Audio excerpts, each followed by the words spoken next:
क्या एक 60 साल के पर्सन को जो अभी अभी रिटायर हुए हैं उन्हें अपना पेंशन फंड मिला है, क्या उन्हें अपनी सारी इन्वेस्टमेंट को उठा करके स्टॉक्स में डाल देना चाहिए?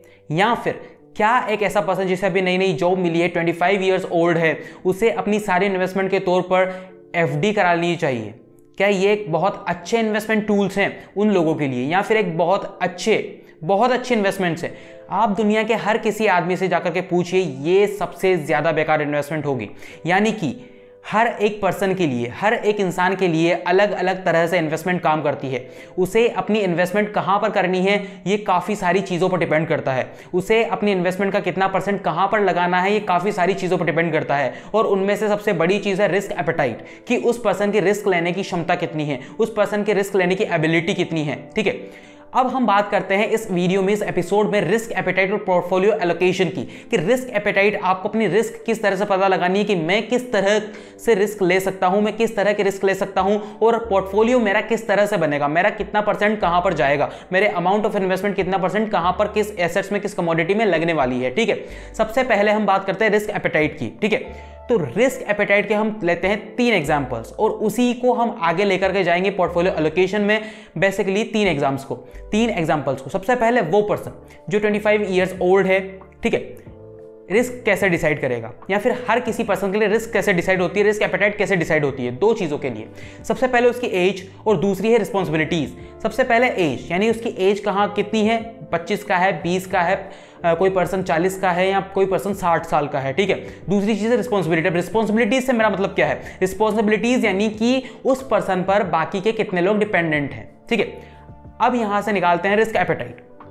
सबसे पहले मान लीजिए आप 25 साल के हैं, जिनकी आप नई जॉब लगी है, तो आपके ऊपर ना तो आपके पेरेंट्स डिपेंडेंट हैं, क्योंकि आपके पेरेंट्स उनका फाइनेंशियली खर्चा निकाल सकते हैं बड़े आराम से, बिकॉज उन्होंने आपको डिपेंडेंट बनाया है। ठीक है, तो अगर आप 25 साल के हैं तो आपको अपने पेरेंट्स की परवाह करने की टेंशन नहीं है। प्लस अगर आप 25 साल के हैं तो ज़्यादातर केसेस में आपकी शादी नहीं हुई होती, आप मैरिड नहीं है, तो आप बिल्कुल अकेले हैं।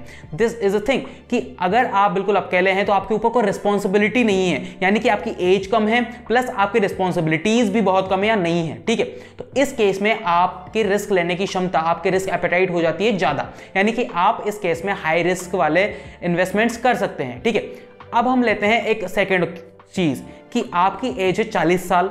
ठीक है, आपके पेरेंट्स या तो आप पर डिपेंडेंट है या फिर वो अपना फाइनेंशियली उनके पेंशन फंड के थ्रू उनका खर्चा चल जाता है। प्लस या आपके बच्चे, आपकी शादी हो चुकी है, आप मैरिड है और आपके बच्चे तो ऑब्वियसली आप पर डिपेंडेंट है, आपको उनका फ्यूचर देखना है, तो आप उतनी ज़्यादा हाई रिस्क नहीं ले सकते, क्योंकि आपको अपनी फैमिली का फ्यूचर देखना है। तो उस हिसाब से आप मीडियम रिस्क कैटेगरी में फॉल होंगे। तो आपके रिस्क लेने की एपेटाइट है तो सही से, यानी आप रिस्क तो ले सकते हैं लेकिन उतनी ज्यादा हाई नहीं ले सकते जो कि एक 25 साल का इंसान ले सकता है। ठीक है, तो आप मीडियम रिस्क में फॉल होंगे। वहीं आप एक ऐसे इंसान हैं, आप 60-65 साल की आपकी एज, आपको कोई इनकम सोर्स नहीं है, आपके पेंशन फंड आप पर चलता है या फिर आपको कहीं से थोड़ी बहुत इनकम आ जाती है रेंट से या कहीं से भी। ठीक है, तो आप चाहते हैं कि मेरा पैसा सेफ बना रहे, आप ये चाहते हैं कि मेरा पैसा ज़्यादा बढ़े या ना बढ़े वो अलग चीज़ है, लेकिन मैं बहुत ज़्यादा रिस्क नहीं ले सकता, मैं लो रिस्क में काम कर सकता हूँ। मैं ये चाहता हूं कि मेरा पैसा सेफ पड़ा रहे, मेरा पैसा सेविंग अकाउंट में पड़े सड़े नहीं, इतना तो मैं चाहता हूं कि मेरा पैसा एक सही जगह पर लगे,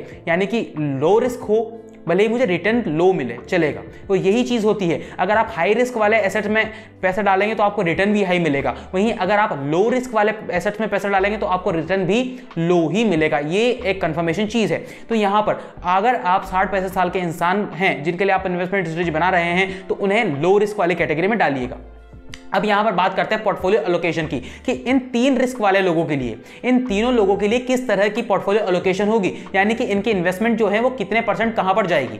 सबसे पहले बात करते हैं लो रिस्क वाले लोगों के लिए, जिनकी रिस्क लो है, यानी कि ऐसे इंसान जो अपना पैसा सेव करना चाहते हैं, यानी कि उनका पैसा एक सेफ कहीं पर बना रहे, बाकी तो बात खत्म। ठीक है, सबसे पहले उनके लिए इन्वेस्टमेंट ऑप्शन आता है डेट। आप मनी मार्केट में पैसा लगा सकते हैं, यानी कि डेट में इन्वेस्ट कर सकते हैं। अब डेट में काफ़ी सारी चीज़ें आती है, जैसे डेट में सबसे बड़ा ऑप्शन आता है बॉन्ड्स, यानी कि कॉर्पोरेट बॉन्ड्स और गवर्नमेंट बॉन्ड्स। आप ये सबसे ज़्यादा सेफ चीज़ें होती है अगर हम इन्वेस्टमेंट्स की बात करें तो। यहाँ पर रिस्क बहुत कम है, रिस्क बहुत ज़्यादा कम है। अब गवर्नमेंट ये तो नहीं कि अगर आप अपने गवर्नमेंट बॉन्ड में पैसा लगाते तो गवर्नमेंट आज है कल नहीं, गवर्नमेंट तो है। कॉर्पोरेट में पैसा लगाते, कॉर्पोरेट बॉन्ड्स में पैसा लगाते, अपने रिलायंस के बॉन्ड्स में पैसा लगा दे तो ये तो होगा नहीं कि आज है कल नहीं, रिलायंस है, रहेगी आगे भी, इस तरह की चीजें। तो बॉन्ड्स एक लो रिस्क इन्वेस्टमेंट टूल हो जाता है, वहीं साथ में यहाँ पर रिटर्न्स भी आपको लो ही मिलते हैं। अगर आप गवर्नमेंट ऑफ इंडिया का बॉन्ड खरीदने जाएंगे तो 6, 6.5, 7% का आपको वहां पर रिटर्न मिलता है, ठीक है। अगर आप कॉर्पोरेट बॉन्ड खरीदने जाएंगे तो आपको 8-9% का वहां पर आपको रिटर्न मिलता है। तो इस तरह के रिटर्न्स कम है लेकिन रिस्क भी बहुत कम है, ठीक है। तो ज्यादातर पैसा आपका, यानी कि आप मानकर चलते हैं आपके इन्वेस्टमेंट का 50% of your income, 50% of your investment जाती है डेट में। अब डेट के अंदर आता है सबसे बड़ी चीज गवर्नमेंट बॉन्ड्स या फिर corporate bonds plus debt mutual fund. आप डेट म्यूचुअल फंड में पैसा लगाइए। बॉन्ड्स तो आते जाते रहते हैं, निकलते रहते हैं, आपको उनमें पता नहीं लगता, लेकिन डेट म्यूचुअल फंड में आप सबसे ज्यादा पैसा लगा सकते हैं, ठीक है। आप चाहे इस रेशो को 20+30 रखें, 30+20 रखें, वो आपकी मर्जी है, लेकिन 50% of your investment is going into bonds या फिर डेट, ठीक है। अब बात करते हैं अलग चीज की। आपकी 50% अलग हो चुकी है। Now 30% of your investment is going into the FDs. अब एफडी कराना बहुत जरूरी है इस उम्र में, जब आप के ऊपर काफी सारी रिस्पॉन्सिबिलिटीज हैं या फिर नहीं भी हैं, तो भी आपकी मेडिकल कंडीशंस होंगी क्योंकि आप एक लेवल, एक एज ग्रुप में पहुंच चुके हैं, ठीक है। उसके अलावा आपको अपना पैसा सेव भी रखना है। अगर आप सेविंग्स अकाउंट में अपना पैसा रखते हैं तो बेसिकली वो इन्फ्लेशन आपके पैसे को जंग लगा रही है। वहीं अगर आप अपना एफडी भी कराते हैं तो इन्फ्लेशन के अराउंड आपका पैसा बढ़ रहा है, यानी कि आपका पैसा घट नहीं रहा, आपका पैसे की वैल्यू घट नहीं रही जब वो सेविंग अकाउंट में था। अगर आपने एफडी कराई तो आपके पैसे की वैल्यू बढ़ नहीं रही, लेकिन इन्फ्लेशन के बराबर आपका पैसा टक्कर दे रहा है, यानी कि आपके पैसे की वैल्यू बढ़ नहीं रही लेकिन आपके पैसे की वैल्यू सही बैलेंस्ड होकर के चल रही है। तो 50% इन डेट और 30% इन एफडीज, ठीक है। अब बात करते हैं हमारी अलग चीज का कि 10% आप जब इस उम्र में हैं, जब इस एज में हैं, तो 10% आप गोल्ड में इन्वेस्ट कर सकते हैं, ठीक है। आप 10% रियल एस्टेट में, अगर आप इंटरेस्टेड हैं तो रियल एस्टेट में इन्वेस्टमेंट कर सकते हैं। अगर आप रियल एस्टेट में बिल्कुल भी इंटरेस्टेड नहीं है तो आप REIT जैसी इन्वेस्टमेंट टूल्स में इन्वेस्ट कर सकते हैं। अगर आप REIT में भी इंटरेस्टेड नहीं है तो आप 20% गोल्ड में इन्वेस्ट कर सकते हैं। आप इस तरह का इस पोर्टफोलियो से खेल सकते हैं। अब मैं यहाँ पर एक आपको एडवाइस नहीं देना चाहूंगा कि जितने भी ये फॉर्मूलाज हमने बताए कि पोर्टफोलियो को एलोकेशन के लिए परसेंटेज इतना यहाँ पर लगाए, इतना यहाँ पर लगाए, ये कोई फाइनेंशियल एडवाइस नहीं है। और इसी के साथ में यहाँ पर अगर आप इस फॉर्मूला को, स्ट्रेटेजी को अपनाना चाहते हो तो आप अपने अकॉर्डिंग, अपनी रिस्क एपेटाइट के अकॉर्डिंग और अपनी इन्वेस्टमेंट के अकॉर्डिंग आप इसे 10-20% ऊपर नीचे कर सकते हैं। लेकिन आपको मोटा मोटी ये पता चल गया कि अगर आपको लो रिस्क वाली कैटेगरी में फॉल होते हैं, आपके रिस्क एपेटाइट लो है, तो आपको डेट में सबसे ज्यादा पैसा लगाना है और कुछ की एफडी करानी है। ये मेन चीज आपको पता लग गई। अब हम बात करते हैं मिडिल रिस्क वाले पर्सन की। आपके ऊपर अपने पेरेंट्स की जिम्मेदारी है, आपके ऊपर अपने बच्चों की जिम्मेदारी है, प्लस आपकी एज 40, 45, 50 के अराउंड है, ठीक है। तो यहां पर आपका पोर्टफोलियो होना चाहिए बैलेंस्ड, यानी इक्विटी और डेट का बैलेंस्ड होना चाहिए, ठीक है। सबसे पहले आप कर क्या रहे हैं, आपने अपनी इन्वेस्टमेंट का 30% of your investment is going into mutual funds. 30% of your investment going into mutual fund. Now 20% of your investments are going into US stocks या फिर ETFs। अब इंडियन स्टॉक्स के आप ETF, Indian assets, Indian commodities का आप ETFs खरीदिए, ये आप इन 20% में कर सकते हैं। आप US ETF खरीद सकते हैं या फिर आप US स्टॉक्स खरीद सकते हैं, ठीक है। ये चीज आप इन 20% में कर सकते हैं। तो आपकी 50% चीजें अलग हो गई। अब हम बात करते हैं बाकी के 50% की। इनमें से 20% आपकी इन्वेस्टमेंट जाती है बॉन्ड्स में या फिर डेट में, ठीक है। डेट म्यूचुअल फंड्स हो गए या फिर बॉन्ड्स हो गए, आपकी 20% इनकम इनमें जाती है, ठीक है। बाकी 10% इनकम आपकी गोल्ड में जाती है, ठीक है। तो कितना हो गया 80%। तो अब आपके पास बचता है 20%। अब इस 20% में से 10% आप रियल एस्टेट में लगा सकते हैं अगर आपको इंटरेस्ट है। आप REIT में लगा सकते हैं, आप REIT में इन्वेस्ट कर सकते हैं अगर आपको इंटरेस्ट है, या फिर इन 20% में से 10% का आप FD करा सकते हैं अगर आपको इंटरेस्ट है। तो 10% का आप REIT कर सकते हैं, रियल एस्टेट कर सकते हैं, FD करा सकते हैं, कुछ भी कर सकते हैं। बाकी जो 10% है आप उनके डायरेक्ट स्टॉक्स खरीद सकते हैं। You can buy stocks, you can buy direct Indian stocks with this 10% investment, ठीक है। तो आप इसके 10% को इन्वेस्ट कर सकते हैं डायरेक्ट स्टॉक्स खरीदने में, ये आप कर सकते हैं। या फिर आप इन 20% को रियल एस्टेट में लगा सकते हैं। इस तरह से आप बाकी के जो 10-20% होता है आप उससे ऊपर नीचे प्ले अराउंड कर सकते हैं। बाकी अब हम बात करते हैं हमारी लास्ट चीज की, which is high risk portfolio allocation. यहां पर दो तरह के लोग होते हैं, पहला जिन्हें स्टॉक मार्केट समझ में आता है और दूसरा जिन्हें स्टॉक मार्केट समझ में नहीं आता या फिर समझ में आता है तो उनके पास इतना टाइम नहीं है कि वो डायरेक्ट स्टॉक खरीदे, डायरेक्ट स्टॉक्स चूज करो और खरीदे। ठीक है, सबसे पहले हम बात करते हैं उन लोगों के लिए जिन्हें स्टॉक मार्केट की नॉलेज है या फिर वो डायरेक्ट स्टॉक्स खरीदना प्रेफर करते हैं। उनका पोर्टफोलियो कैसा होना चाहिए? उनके पोर्टफोलियो में 30% of your investment should go into direct stocks, अगर उन्हें स्टॉक्स की जानकारी है तो ही। ठीक है, 20 to 30% उनकी इन्वेस्टमेंट डायरेक्ट स्टॉक्स में होनी चाहिए। ठीक है, बाकी 30% अगर उनकी इन्वेस्टमेंट डायरेक्ट स्टॉक्स में है तो 20% उनकी इन्वेस्टमेंट म्यूचुअल फंड्स में होनी चाहिए।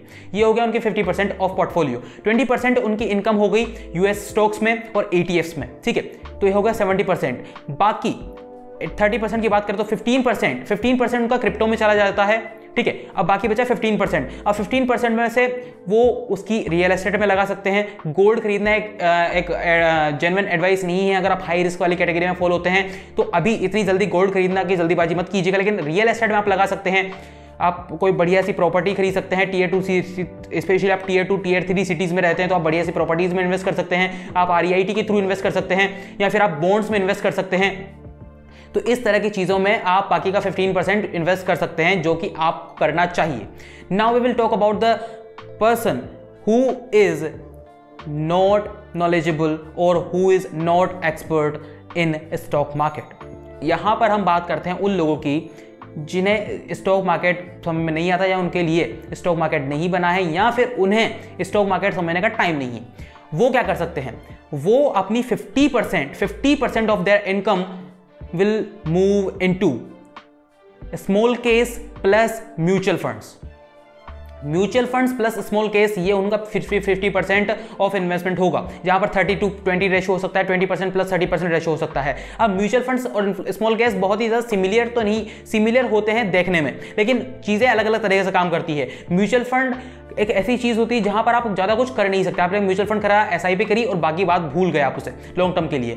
स्मॉल केस को आपको रेगुलर मेंटेन वहां पर मैनेजर जो करते हैं, आपको वहां पर रेगुलर अपडेट मिलती रहती है। स्मॉल केस में आपके कंपनीज के स्टॉक्स घटते हैं, बढ़ते हैं, कंपनीज अलग अलग हो जाती है। अगर उनके रिटर्न नहीं दे रहे हैं तो आपकी स्ट्रेटजी पे लगाते हैं। आप मोमेंटम स्ट्रेटजी पर स्मॉल केस खरीद रहे हैं, आप हाउस ऑफ टाटा खरीद रहे हैं, तो आप काफी सारे अलग अलग इस तरह के स्मॉल केस खरीद सकते हैं। और म्यूचुअल फंड से भी यही केस है, म्यूचुअल फंड आप अलग अलग तरीके खरीद सकते हैं अपने रिस्क के हिसाब से। तो 50% of your investment is going into mutual funds plus small case. ठीक है, नाउ 20% ऑफ योर इनकम जैसा कि हमने बताया कि यूएस स्टॉक्स में जा रही है और ETFs में जा रही है। बाकी के 15% आप क्रिप्टो में कर सकते हैं। क्रिप्टो बहुत ज़्यादा अच्छी तरीके से बढ़ रहा है और आगे भविष्य में भी बढ़ने वाला है। और बाकी आप कर सकते हैं रियल एस्टेट में या फिर FDs आप करा सकते हैं 5-10% की, या फिर बाकी अलग अलग चीज़ों में आप इन्वेस्ट कर सकते हैं, या फिर आप NFTs में इन्वेस्ट कर सकते हो। आप हाई रिस्क वाला गेम कर रहे हैं, या फिर ऑब्वियसली आपको बॉन्ड्स में तो इन्वेस्ट करना ही चाहिए अगर आपको कोई भी और ऑप्शन सूझ नहीं रहा है तो। ठीक है, तो बॉन्ड्स, क्रिप्टो, यूएस स्टॉक्स या ETFs, mutual funds plus small case, इस तरह से आप अपना हाई रिस्क एलोकेशन कर सकते हैं। अब यहां पर जैसा कि मैंने कहा कि आप 10 to 20% इस पोर्टफोलियो को इधर उधर घुमा सकते हैं, जो कि आपके लिए बढ़िया रहेगा। प्लस आपके रिस्पॉन्सिबिलिटीज के हिसाब से, आपके एज के हिसाब से, आपके रिस्क एपेटाइट के हिसाब से आप अपने हिसाब से इन्वेस्टमेंट कर सकते हैं, जो कि एक बहुत अच्छा ऑप्शन रहता है। हमने पिछला एपिसोड बनाया था मनी मैनेजमेंट कोर्स का कि 10 ऐसे बेस्ट इन्वेस्टमेंट टूल्स आपके लिए हैं, चाहे आप मीडियम रिस्क वाले कैटेगरी में फॉलो होते हैं, लो रिस्क में या हाई रिस्क में। 10 इन्वेस्टमेंट टूल्स आपके लिए मिलेंगे जो कि आपको अलग अलग तरह का रिटर्न देंगे और वहां पर आप इन्वेस्ट कर सकते हैं। अगर आप अपने सारा इन्वेस्टमेंट एक ही जगह कर देते हैं तो ये सबसे बड़ी गलती आपकी होती है। आपको अपना इन्वेस्टमेंट अलग अलग जगह करना होता है, कहीं स्टॉक्स में लगा दिया, फिर म्यूचुअल फंड में लगा दिया, फिर डेट में लगा दिया, कुछ इक्विटी में लगा दिया, इस तरह से कुछ क्रिप्टो में लगा दिया। इस तरह से आपको अपना एलोकेशन करना होता है, जो कि एक बहुत समझदारी वाला काम होता है जब आप इन्वेस्टमेंट की बात करते हैं। तो इस वीडियो को आपको लाइक करना है, चैनल को करना है सब्सक्राइब, ताकि हम मिलते हैं आपकी अगले वीडियो में।